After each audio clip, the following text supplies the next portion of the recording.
नमस्ते प्रणाम दोस्तों। हम लोग चल रहे हैं एक प्यारा सा आप लोगों को सोहर गीत सुनावे, तो आप लोग जरूर सुनिए, लाइक शेयर सब्सक्राइब करिए, कमेंट में जरूर बताइए कैसन लागल। तो चलिए सुनाते हैं दोस्तों। नमस्कार दोस्तों, अपने चंदा देहाती लोकगीत में आप सबका स्वागत करत है। बहुत बहुत स्वागत करत है। और आप लोग सुनल जा, बहुत ही प्यारा सोहर गीत बा कन्हैया जी का। छोटी ही उमर के कन्हैया तै गोड़वा घूर पैरे, गोड़वा घूर पैरे हो। छोटी ही उमर के कन्हैया तै गोड़वा घूर पैरे, गोड़वा घूर पैरे हो। मोरे ललना दूरी खेलन जनी जायो हेरन, कैसे आई बहरन, कैसे आई बहो। मोरे ललना दूरी खेलन जनी जायो हेरन, कैसे आई बहरन, कैसे आई बहो। अपनी ससुर जी के प्यारी है पिया के दुलारी, ते पिया के दुलारी न हो। मोर ललना सात बीरन के बहिनिया हेरन, कैसे आई बहरन, कैसे आई बहो। मोर ललना सात बीरन के बहिनिया हेरन, कैसे आई बहरन, कैसे आई बहो। एक बाना गईल दूसर बाना तीसरे बिंद्रा बना, तीसरे बिंद्रा बना हो। मोरी सासुआ बहिना लावटे लालनवा ते दूरी निकल गन, दूरी निकल गन हो। मोरी सासुआ बहिन न लावट लालनवा ते दूरी निकल गन, दूरी निकल गन हो।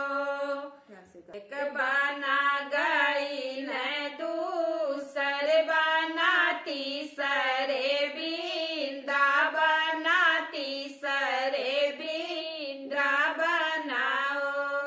मोरी सासुआ बहिना लावट लालना दूरी निकल गए, दूरी निकल गए हो। सात ही दिन चढ़ी गए त चढ़ी के उतर गए, चढ़ी के उतर गए हो। मोरी सासुआ बहिन न आए, मोर ललनवा ढूढ़न हम जा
गरीधर हो।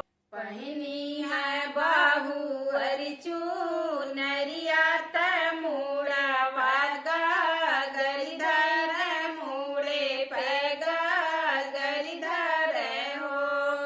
पहिरी है बाहु अरिचू नरिया तमुड़े परगा गरीधर मुड़े परगा गरीधर हो। मोरी सखिया धाइली ग्वालिन के भेष लालन हेरे निकली लालन हेरे निकलनी हो। मोरी सखिया धाइली ग्वालिन के भेष लालन हेरे निकली लालन हेरे निकलनी हो।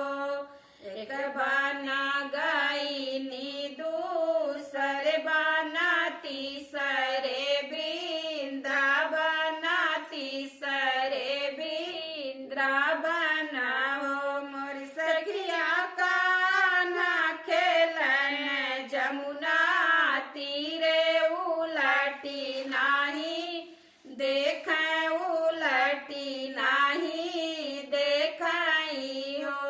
मोरी सखिया कान्हा खेलन जमुना तीरे उलटी नाही देखें उलटी नाही देखाई हो।